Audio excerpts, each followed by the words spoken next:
Hi, everyone. This is the area in Batumi. You know, Batumi is the town, city in Western Georgia, and it's well, I was just about to say a resort city. It's not really a resort city. It's a big port city, first of all, and the area of well, where the botanical garden is located, and you can see it's 108 hectare, 270 acres. This is one of the biggest botanical gardens in Europe. And several years ago, it was included, by the way, in the UNESCO World Heritage List. And it is considered one of the most beautiful European botanical gardens as well. That's a pretty big deal. And the area where the garden is located, it's called the Cape Verde or the Green Cape. And this is, I would say, the entire Batumi, but especially the Green Cape it's a bay, and all the water masses, right, air mass, the all the vapors, everything is brought with the wind to this bay, and it stays there. It doesn't go anywhere. The area is quite flat, so it all stays there and has nowhere to go because there are mountains also deep further on in the land. And that's why there is such a humidity level. During winter time, there are heavy rains. The rainfalls can last for weeks. So last season, Galya shared with me this that the rain lasted for about 3 weeks with just a couple of stops. So imagine just what it is like to live in Batumi during these seasons. But during summertime, it's very hot, it's very humid. However, also due to this um, humidity, there is a lot of clouds and there are not so many sunny days per year. So it's a kind of subtropical climate. And indeed, we were going to see a lot of tropical plants and fruit trees and whatnot, but many of them actually do not give fruits because still there is not enough sun for the tropical plants, but there is enough humidity and warmth for them to grow at a breakneck speed. What I'm sharing with you is the bunch of the old postcards, because obviously Batumi being a port city, it always had a lot of visitors. And well, with the construction of the port, it was first just merchants and other business visits, and further on with the development of the railroad and passenger port construction. Obviously, it became, I would say, a very big resort area. And during the Soviet time, these things it just persisted. This is an interesting photo, by the way. This is one may think this is the photo from the 70s, maybe, well, with some interesting glare here. Actually, for those of you who have seen my previous tours, you may recognize this kind of a signature color palette of Sergei Prokudin-Gorsky, the first photographer who invented color photography, the color photography method. Prokudin-Gorsky, who traveled all across the Russian Empire shortly before the revolution, taking colored photos of everything. He visited Batumi and he took a lot of photos of the area. And I will be sharing them with you as these tours go. A reminder that going to be 2 tours of the botanical garden because there is so much to share, and I just don't want to sacrifice anything. That's what I'm talking about. I like this postcard a lot. This is from some Soviet times, maybe 30s. Just look at this. This just tiny human is standing in the banana growth. But these are the actual bananas, but they do not give fruit because the temperature for many tropical fruit, it's crucial that the temperature in Batumi actually goes below 20 degrees Fahrenheit. I mean, plus, not Fahrenheit, Celsius, I mean, plus. So that's why such fruit as bananas don't grow. Uh, but the plants themselves look, I mean, it looks like a scary movie to me. I don't know. I think there was some some movies in the 80s and 70s when just plants would go mad and start eating humans. Well, this looks something like that to me. It looks absolutely surreal, and it's like that, exactly like that. Trust me.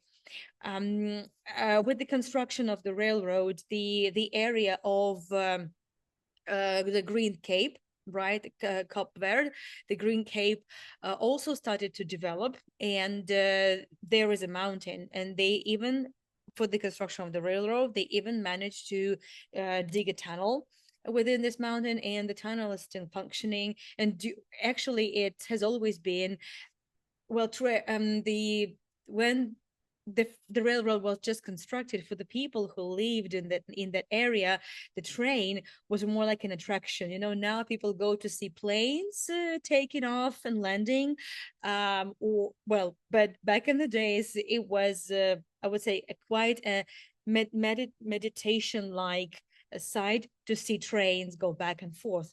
So there are a lot of photographs of the trains, the steam trains as well. So every now and then you can hear the train because it actually goes right past some of the areas of the botanical garden. Now we are entering the garden, and just see the views. There is a beach there, and it's quite a popular one, but we're not here to have a swim. We're here to walk in 37 degrees heat. Just saying. And I know I wouldn't have been able to do this tour on my own, and it would have been a disaster had I come there for a live stream, because there is so little you can show in actually 1 hour. There's a lot of walking, and again, I know nothing about botany. Well, for example, there's any tree I can ask Galya about, and she will tell me. For example, I ask her, what's wrong with the bark of this tree? Well, actually, it turns out that this is the wild cork oak, like the ones that grow in Portugal, right? There are big cork oaks grows, and the cork tree for the bottle corks and for the tiles are made from those cultured oaks, but actually they grow like that. And the idea is that the cork would be cut from them a couple times, and then it would start growing, I would say, in a more, I would say, guided or cultured manner, so to speak. But that's the same tree. That's the same oak.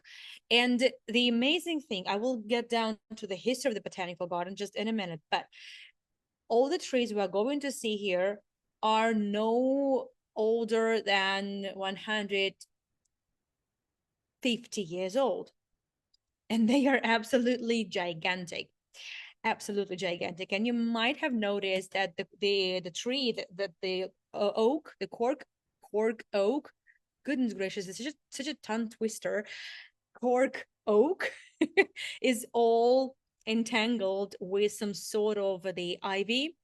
Actually, this is a thing here. So there are a lot of not animals. There are a lot of plants that are, well, they can be some sort of parasites, or they can just basically be the invading species, right? And well, this is one, well, the plant that is one of those. This is the magnolia tree, and look at this again. It's just 150 around these years, and the look at the look at the roots. This is not a botany class. I'm only sharing just some fun facts. For example, for me, it was absolute discovery. I didn't know that, much to my shame, that magnolias is one of the oldest plants in the world.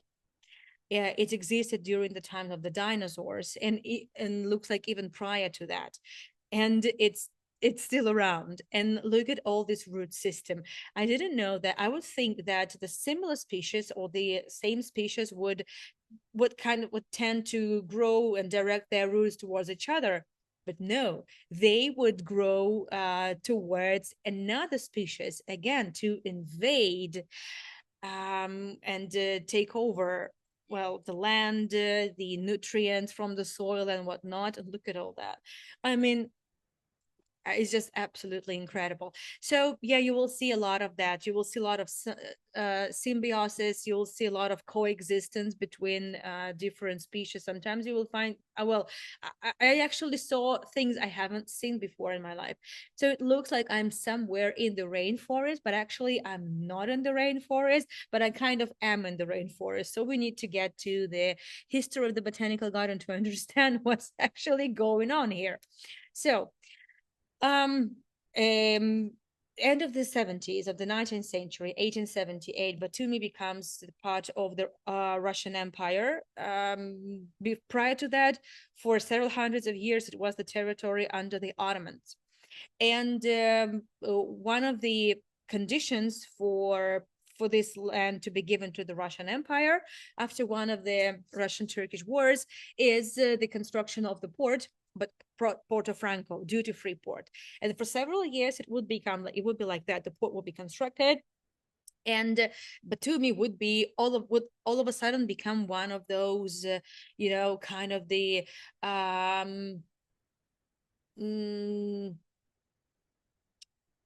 fastly growing cities, the land of opportunities. And one gentleman who also uh, decided to look for some adventures and start things from scratch would be also coming here.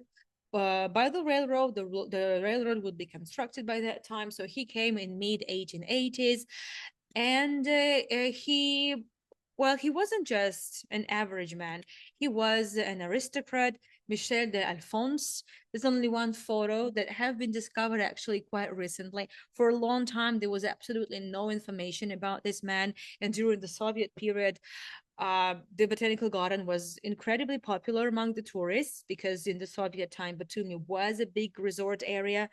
And uh, but because the garden was established and further on developed and would be given a status of a botanical garden only thanks to the aristocrats, it was kind of all really just not spoken about. And only recently the photo was discovered, so there's only photo of Michel de Alphonse. He originally was of a Polish descent with some German roots, and he just happened to his family, part of his family, lived in Poland, and Poland was part of the Russian Empire, so parts of the Poland, and this is how eventually, after some family matters, which are not entirely clear to us. As I said, there's still a lot that we don't know about Michel de Alphonse, and probably never will, because of thanks to the years of the Soviet neglect and ignorance. So he eventually ended up in St. Petersburg, and he looks like apparently he inherited quite a large sum of money from one of the uncles that he actually lived with. His uncle was his guardian. Due to the family issues, he couldn't stay with his parents, that had to leave the empire, and that's how he decided to travel and explore the world. And he came to this newly discovered corner of the world, the Batumi, and he bought a big plot of land and built himself a country house. So in the 1889, 1888, his dacha, his villa, right? We call it dacha, right? It's from the Russian word to give, like the plot of land that was once given for free to aristocrats during times of Peter the Great. But basically, it now applies to any country house that you have. You can say it's a dacha, or I'd better say villa, because it's not exactly the dachas that we have in mind now. And so and this is how it started. It was just his land. Well, that's what I'm saying here. That's what I said. Look at the cypress tree. uh it's no, well, normally it doesn't grow that fast and doesn't really grow that tall. 130 feet. I try to convert for you at least some figures. So Michel de Alphonse, what he did, so when he came here, it was a very green land. It was called coal cheese woodland, or coal cheese or colchida rainforest, because of the climate. I think we already realized that. I think we already discussed that. I will get back to it. Just give me a second. And it was a wild grove. It was like the Amazon forest. I'm in it. So since it was his private land, it was his property. He uprooted the forest, this rainforest, the cultures of Colchida rainforest, and started planting trees from all over the world, creating a sort of a paradise. That was his idea. He didn't really have in mind the idea of building a botanical garden for future generations. He just wanted to create a paradise for himself. And indeed, speaking of the word paradise, for me as a linguist, that means a lot. If it's important to look into the words and in their etymology, the history. So, speaking of the word paradise that we now use in English, actually, this word comes from one of the old Iranian languages, also used in Mesopotamia.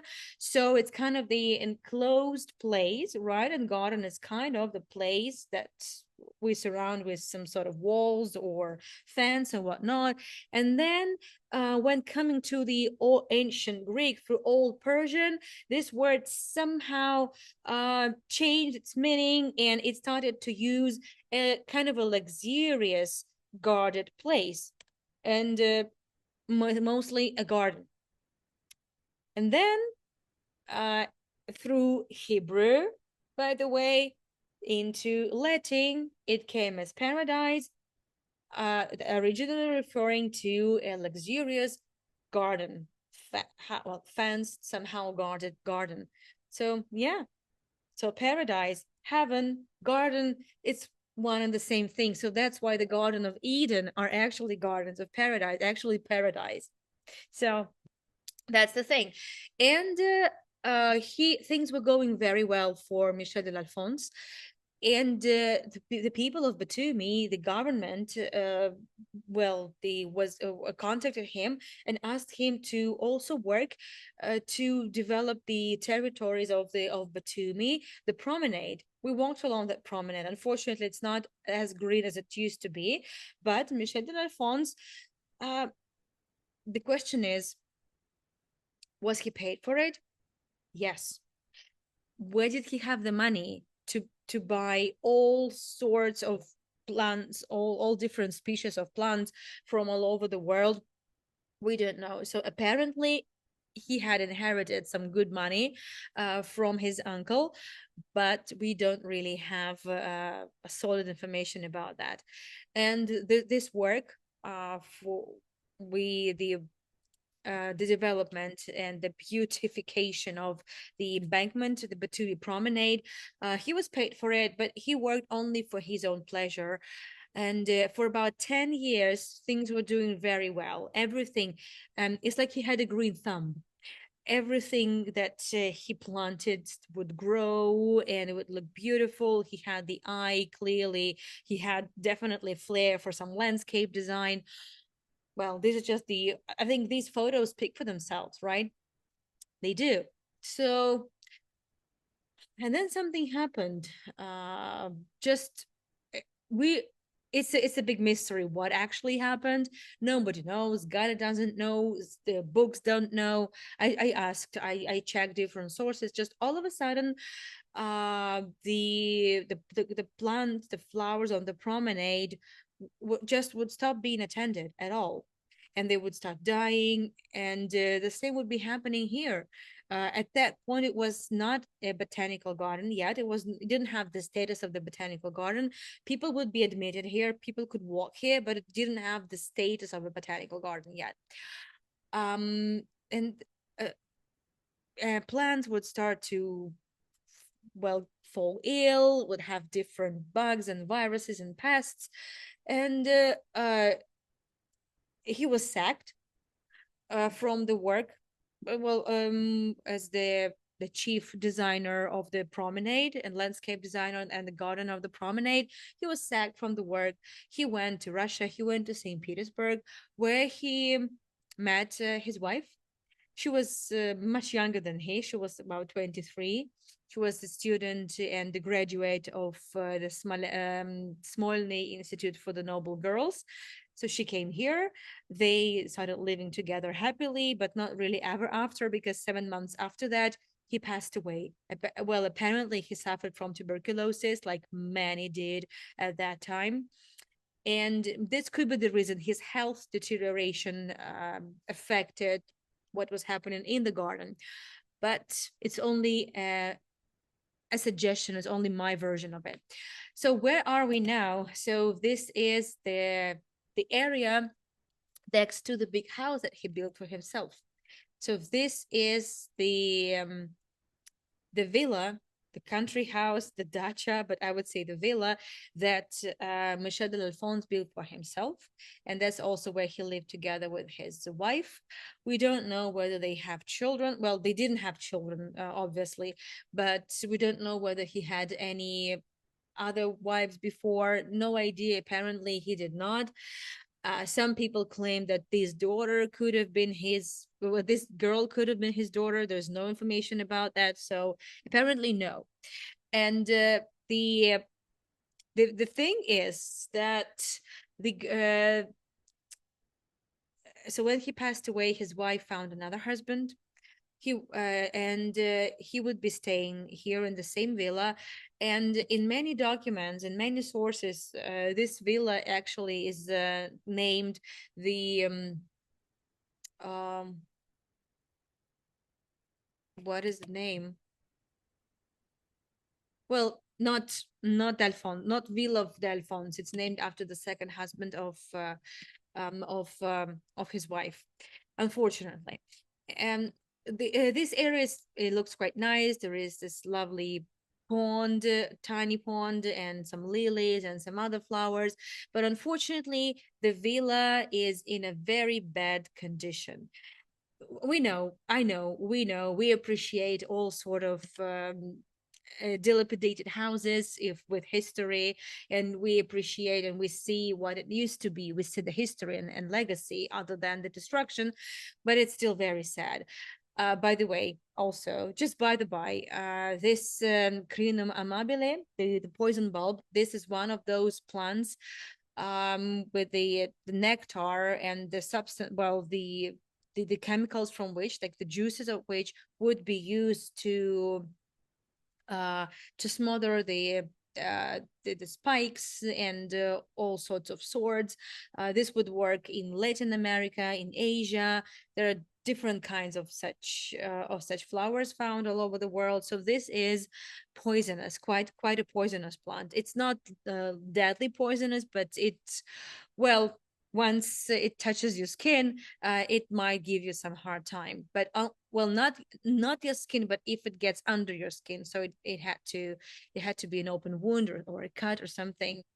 So yeah, uh, and well, that's what we have. That's what's left of that villa. There are no photographs really, and I think that pretty much speaks for itself. This used to be the steps that would take you to the house, and well, that's just but the one thing that came to my mind. I asked Galya, Gal, but there's nothing you can see. It's all so grown with plants, and like even here, look. Okay, normally every villa built on elevation, it should give you it should be overlooking the sea. It should have some breathtaking views, isn't it the case? Well, yes, when he just bought the land and he started building the house, he planned it so that there would be the nice steps that would take exactly to the house, and from the both sides the staircase would be flanked with nice trees and bushes, and then from the villa there would be an amazing view overlooking the entire Black Sea. Well, but because everything grows here like crazy, it's it didn't work. The plan didn't work, and you will see that sometimes in this garden it does it really, I really have the feeling that it's kind of really just let grow wild and unattended.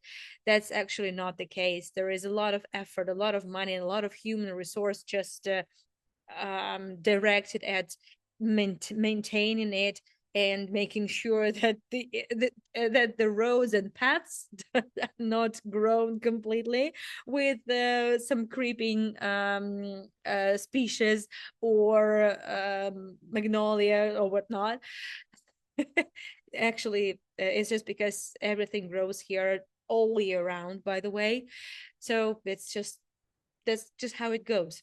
This is one of the sides of the villa that belonged to Michel de Alphonse. And it's not like it is totally abandoned. It looks like there are actually people there. They're the workers of the botanical garden, but tourists are not allowed there. Um, well, I'm not sure how safe it is to be there. They claim it's not safe, so that's why access is denied to anyone. So unfortunately, it's in a very bad condition. However, we are going to see some nicely maintained buildings too.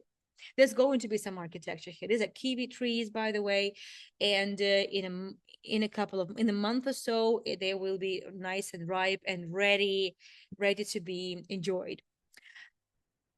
We go on, and this is an interesting story. Also had to do some digging about it. So this is an interesting tree. Actually, this is a maple tree, and you can see it's kind of a red maple tree.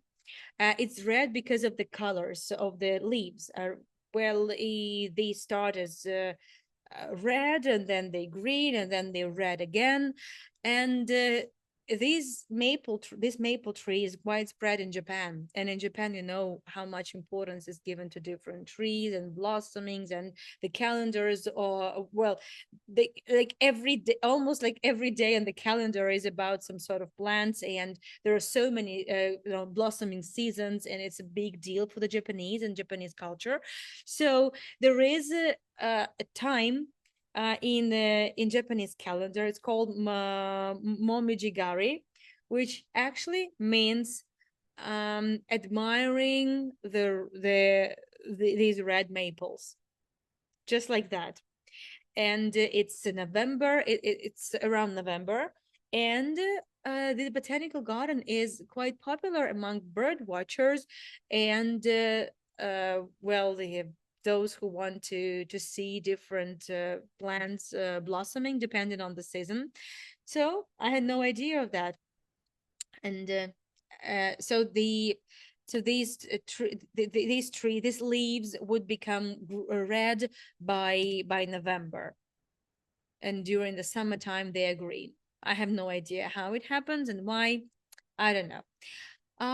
Bonsai, which I used to think originally, well, I used to think they had to be just small miniature mini trees, right, in clay pots. But I had no idea that actually they went much further with that. So yes, originally that's what bonsai is. You create the shape, the form, you shape the crown of the tree, and you bend it, and you create whatever you want from this. But you can also plant it like that and leave it growing as it is. And there is a term for it in Japanese as well, niewaki, which means just, well, like a garden tree. So a small bonsai becomes the structured garden tree. I tried to find a more or less understandable translation. So that's it. So niwaki. I had no idea of that. I learned so much in those 4 hours, and that was the same day we had the cooking tour. So imagine how big my head felt. It was incredible. So, and there are a lot of these Niwakis. And I used to think, again, pardon my ignorance, honestly, just much to my ignorance, I had no idea that I used to think that bonsai is something more like, well, not exactly abuse, but I thought it was unnecessary because, like, you're changing the nature of a tree, right? And stuff like that. Um, but apparently, so what Galya told me that with Nevaki, they bonsai and Nevaki, they kind of help balance the tree. And one of the reasons why trees collapse is that at some point their crowns get too big, they lose balance and they fall and they break, and that's it. But with bonsai, and then with bonsai it doesn't happen because it's all balanced. This tree looks like a mammoth to me, and I just told Gala it looks like a mammoth. It's like I haven't really seen many mammoths in my life, but yeah. So this is the sequoia, the Californian, the sequoia. So you have a lot of it in the States, in California, in that area. And I had no idea that, well, yeah, I know there are a lot of wildfires in summer in California all the time. And I had no idea that these trees are among the first to recuperate because they don't really burn. They kind of simmer, they kind of steam, right? But they don't really burn because of the chemicals and the structure of the crust and of the core, sorry, not the crust, the core. And then they are the first ones to just recuperate and start growing again. And so there is this gigantic sequoias. They don't grow in Batumi. No, no, no. But it's just a photo. I was interested to see how big sequoias could be. They can be very, very big. It's called sequoias Hyperion, something like that. Um, I suggest we skip the Q&A in the middle because there is so much to talk about, and I'd rather have a Q&A in the end, if you're okay with it. And I'm sure you would have contacted me had there been any issues with the video, so I hope it's all good. So let's move on.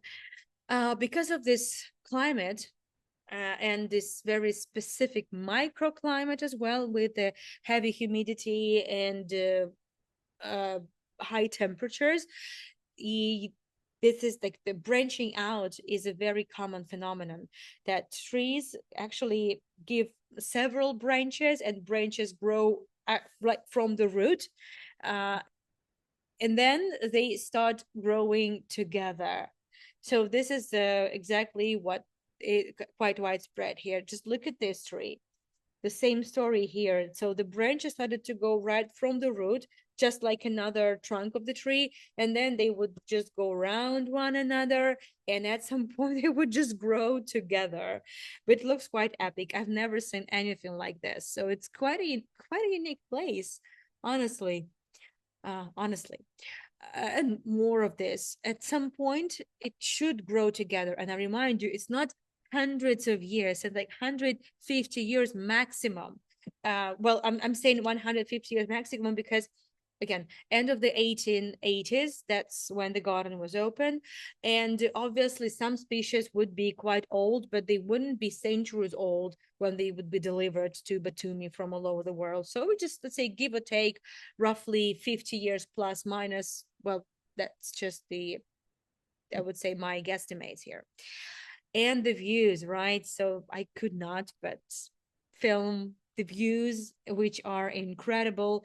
And it looks like the green carpet, right? So this is all these, the ivy, and all the creeping species that grow. They can take over the entire Batumi if need be, if they let it do this. Honestly, if I don't know, at some point they just stop taking care of all these creeping species, the entire Batumi, together with the embankment, the street, the Europe Square, it would all be totally taken over by this plant.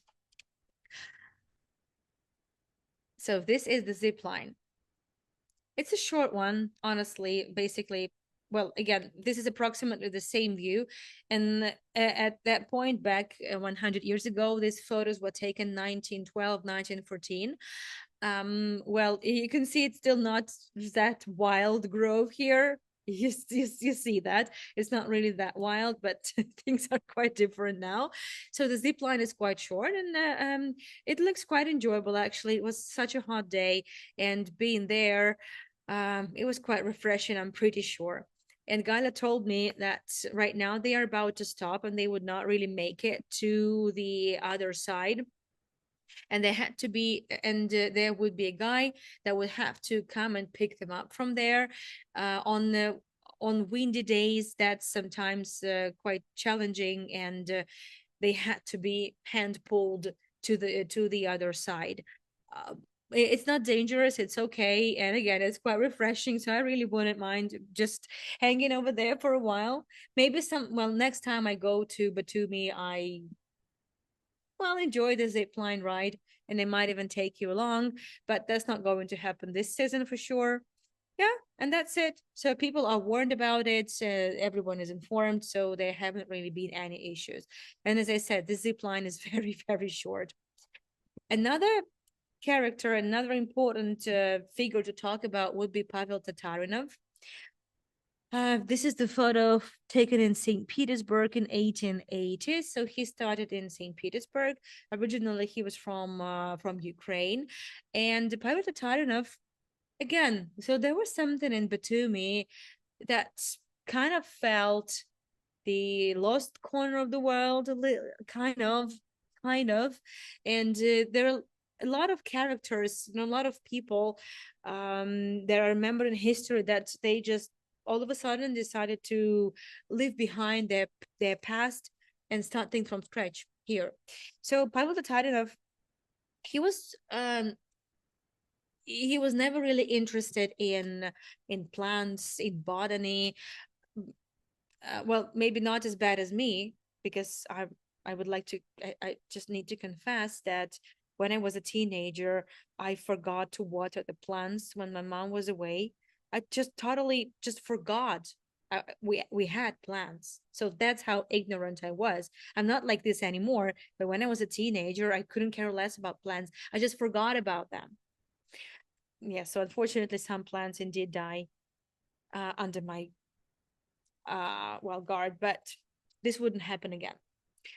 And Pavel Tatarinov was just he was just a clerk in different institutions, and then he discovered he had tuberculosis of bones,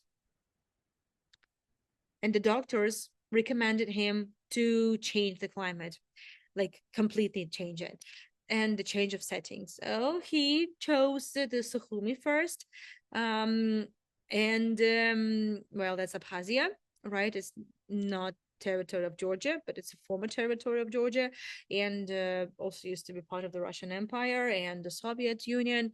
So Pavel Tatarinov liked in Sukhumi, and then he just somehow came to Batumi, which was not a big deal, and he found out that uh, well, in Sukhumi he first uh, kind of took up this hobby of gardening, and he got interested in oranges and the citrus trees and tangerines. And then he came to Batumi. Most probably, he was recommended to give it a try in Batumi.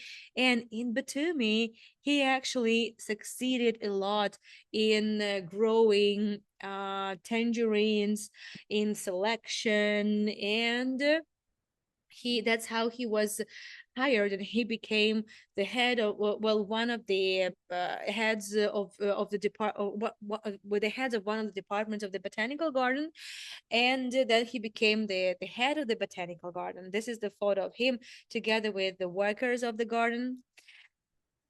um yeah, I hope that's okay.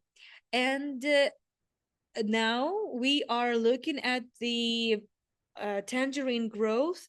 It's well, now we're looking at the sea, but we've been looking at the tangerines, and there is a lot more of the tangerines growing. And Nigeria is well known as the land of tangerines. These are trees. These are not caves. These are trees that are all completely taken over by the ivies. It's not even ivy. It's a kind of a liana that grows in Batumi. It well, I feel very sorry about those trees. So they hardly ever have any sunlight. Well, I mean they do obviously, but definitely that's a lot more difficult for them to exist like this. So this is the tangerines, and we will be talking more about Tatarinov, but well, just some more trees. That well, these high. I also I knew nothing about the such I would say quite ordinary flowers as hydrangea. Hydrangea, I hope I pronounce it right. Uh, and then Gala told me that they come in different colors, and indeed, in just one and the same bush could have lilac, pink, and white flowers, which actually looks quite surreal to me. And then Gala told me that these plants actually can change color depending on the contents of the soil. So we will see it shortly. This flower, I haven't seen it in my life. I've never seen it in my life before. It's called canaf, or it's a kind of a hibiscus that looks like a cannabis. Cannabinus is kind of like a cannabis, and so canaf is actually it used to be used to make different ropes and strings, and it can blossom all year round. Beautiful tiny flowers, red ones. They're absolutely charming. Again, I had no idea of that at all. So their branches and the stems are the structure, the fiber is very strong, and that's what the many ropes and strings used to be made from. You see, we're only 13 minutes away, and the tour time is almost up. And yes, that's the day I was wearing my red dress, and I could not but take some selfies, especially with the canvas. So, yes. So the hydrangea, that's that I was just talking about. So we were just walking, and it would be white hydrangea, and then all of a sudden it would get more bluer, and purpler, and pinker. So Gaia told me that I didn't know it. I'm sure you know a lot more than I know, and I'm sure you can add so much to and can add so many comments to what I'm talking about. Well, you see, they're changing colors on a live stream mode, and I don't know. So the content of the soil. So the flowers tend to change the color depending on the acidity or the alkaline content of the soil. And in order to add more blue and purple, the workers add more acid to the soil. It doesn't harm any other plants. It only just adds, I would say, vibrance to the hydrangea, which is charming. I mean, just look at this. So I had no idea. I had no idea about it again. So thank you so much, Gala, for enlightening me, honestly. And we could not but take some selfies next to hydrangea. Obviously, there are. This is from a different area, but well, I think we take really good selfies with Gala. I think so. I have to be quite humble about it. Look, you see what I'm talking about? It's crazy. It's absolutely surreal. This is these are the selfies that were taken during my previous visit a few weeks ago, and on that visit I filmed some abandoned villas, which I will be showing you in roughly 40 minutes from now. The feijoa, it also grows in Batumi, but this season there's not going to be any feijoas, I think, because the all the feijoa bushes were affected by the heavy snowfall. You may remember you may remember it from my tours in Tbilisi. We had quite heavy snowfall too, and quite terrible weather, and that reminded me of the just about 1911 snowfall in Batumi, and I found some old photos because it all made to newspapers all around the Russian Empire. Obviously, it was a heavy snowfall, and I wanted to share with you these photos. So obviously, it wasn't like that this year, but it was pretty. It was pretty bad. Well, I mean, not that bad, but maybe just half of it. That's how terrible the snowfall was this winter. Of the rest is yeah, that's in 1911 snowfall, the epic snowfall. It felt like apocalypse for sure. I mean, huh? Huh? Crazy. We're in subtropical climate. I mean, 1911. Crazy. And I'm sure you recognize the Apollo Theater, Apollo Cinema that I showed to you on one of my walking tours. So if you missed that tour, the recording is available on that playlist. So from this, the Feijoa berries should come up, but probably next season because again, as I said, this winter was merciless to a lot of plants. Hydrangea, more hydrangea. Look at that. And so this is one of the iconic views overlooking the sea and the Batumi with this, I would say, skyline. But during the sunset hours, it also looks beautiful, but we didn't have time for it, so we just took some more photos with hydrangeas, and we just could not but use that opportunity. Plus, we were all dressed apart, because as you can see, and then we carried on.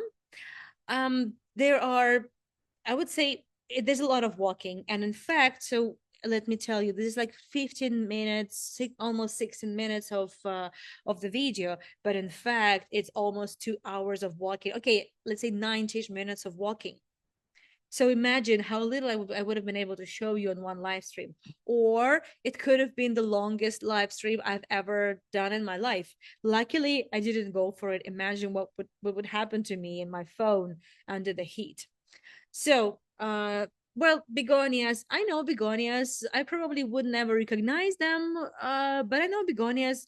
We used to have begonias in my grandma's garden, but I had no idea that begonias in France had another name, Napoleon's ear.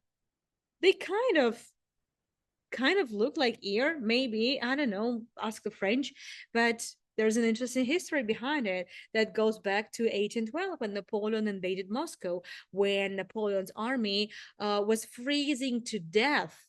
It was incredibly cold, and the French would claim that didn't really happen, but they would just, I would say, quite in derogatory manner, would claim that Napoleon had frozen off his ear in Russia, and well, they would name begonias the Napoleon's ear.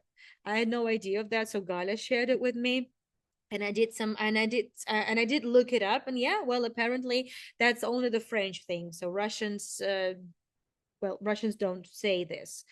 Well, that's the same zip line. Actually, they begin a little bit over there. So in fact, it's less than a minute ride. But I believe it's still worth the fun for sure.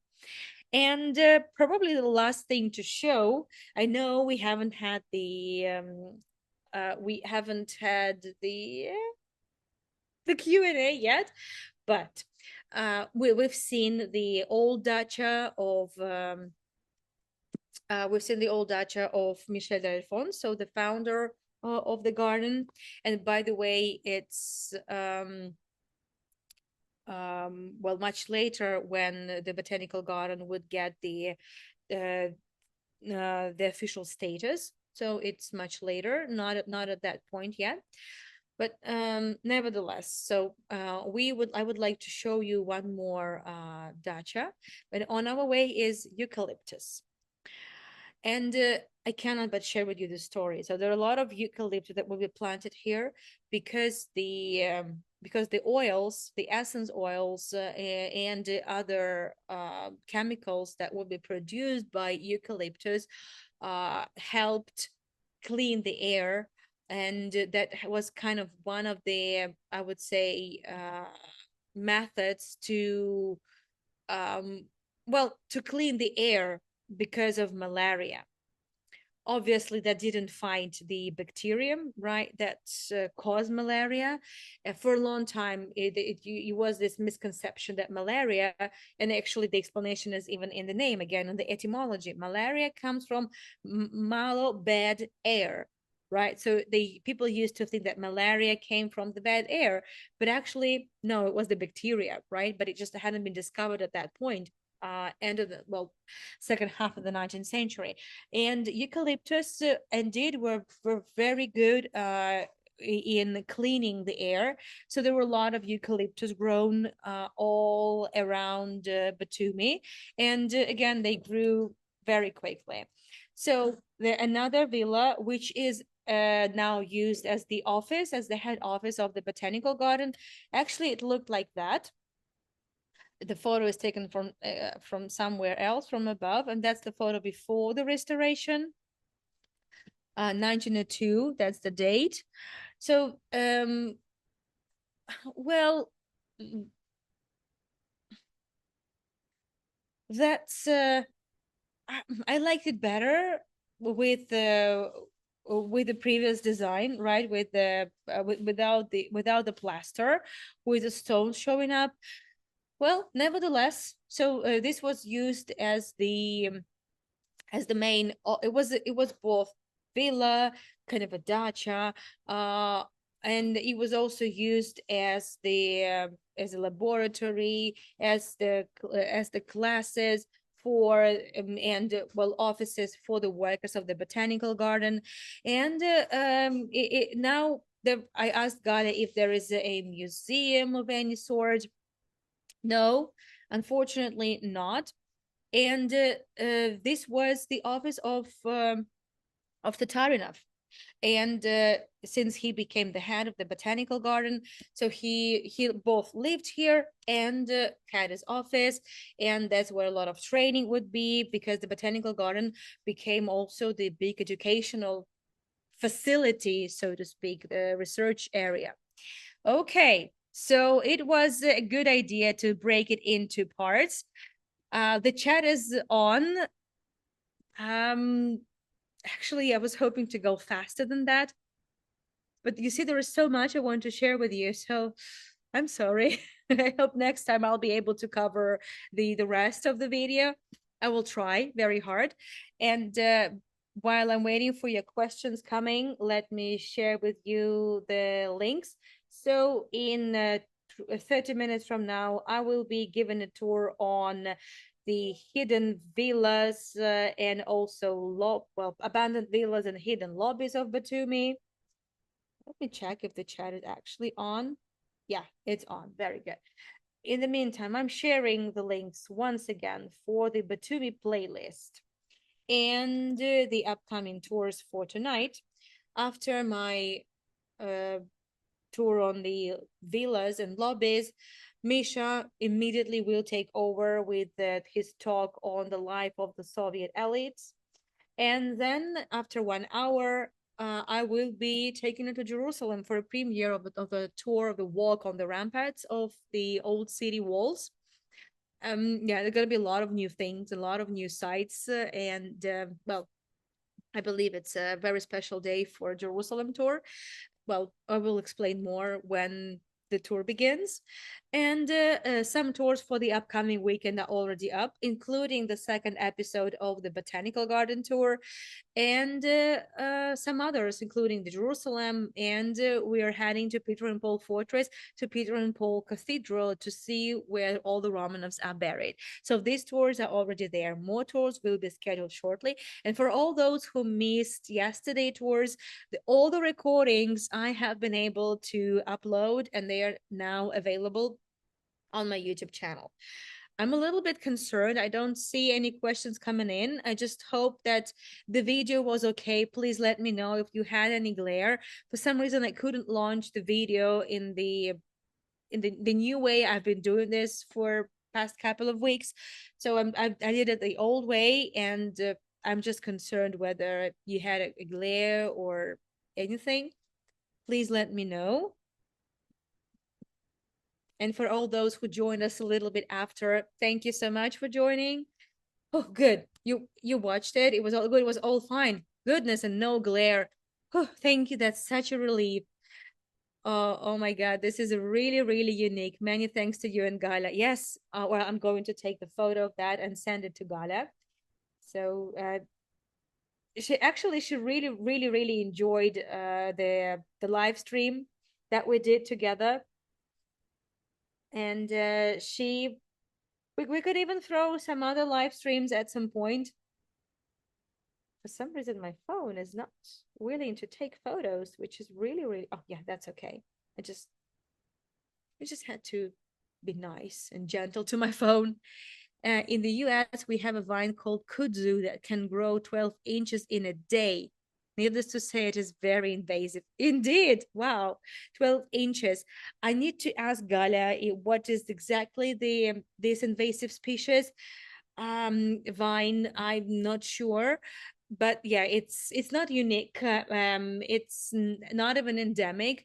Originally, Gala told me it came somewhere from the South Pacific, and it just happened to like the climate very much of Batumi. So maybe the phone had a sunstroke. Finally, yeah, after a week in Batumi, it finally said that does it. Maybe, maybe the parasite plants are suffocating the trees, of course. So that's why all those trees by the beach are very low, because this vine, whatever it is, it just takes over all the sun and all the heat, and that's why the trees are not really that tall, and they're dying, they're suffocating, obviously. I think this is from Japan. It was brought over to help with erosion. Oh yeah, we will be talking a lot about the erosion, for sure. Oh, and you're very right. So the eucalyptus, sorry, they were especially grown in Batumi in other areas, because the Batumi proper, the area of the port, was very marshy, and well, eucalyptus helped dry the land very much. So it helped. It indeed helped. Um, I need to ask about this vine, whether it was brought to fight the erosion. That's a good one, Ellen. I will find out. Eucalyptus was used to dry the swamps in Israel in the beginning. Yes, Dorley, you're very right. Yeah, I was just about to say that. Yes, you're very right. So the same here in Batumi. So Cindy's saying, fabulous garden. I recognize many of them. I've never seen a root system of the magnolias. Yes, magnolias bloom, but they bloom in spring. Yes. Hydrangea is one of my faves. Oh, I didn't know. I had no idea. Our sequoia forest is unforgettable. We have the kudzu very invasive here. Yes, Cindy. So that's what I was told, that the sequoia forests in the States are incredible. And I looked it up, and I saw a lot of sequoias before. I watched some, documentaries. Yeah, I remember it. So I just had no idea that the same sequoias could grow and actually grow this tall in Batumi. Well, again, the botanical garden in Batumi, it's not the representation of the endemic species and the unique flora of the Ajara region. No, this is kind of the museum of world nature, so to speak, just in this gigantic area. Absolutely majestic tree, indeed. Absolutely imperialist invasion of plants. Indeed. There are no coconut trees. There are coconut palm trees, though. And I did show you one of the old postcards with coconut palm trees on them. But with regards to coconuts, they are tropical plants. So they, as I said, because of the temperatures that still fall lower than 20 degrees Celsius, and also because of there's not enough sunny days because of the overcast and heavy humidity. So a lot of tropical fruit just do not grow. The plants grow, but they don't give the fruit because there is not enough sun for them, and it's not hot enough as well. Thank you so much, everyone, for joining. Thank you so much for your interest. It was the film you talked about was Little Shop of Horrors. It's gonna give me some nightmares. I'd rather not know the name, because now I might want to look it up. I probably should not. So I wasn't imagining it, right? So there was a movie like that. Oh goodness, I should forget the name. I bet it's funny to look, but just My imagination is so vivid that is definitely going to give me some nightmares. I bet it's funny. I bet.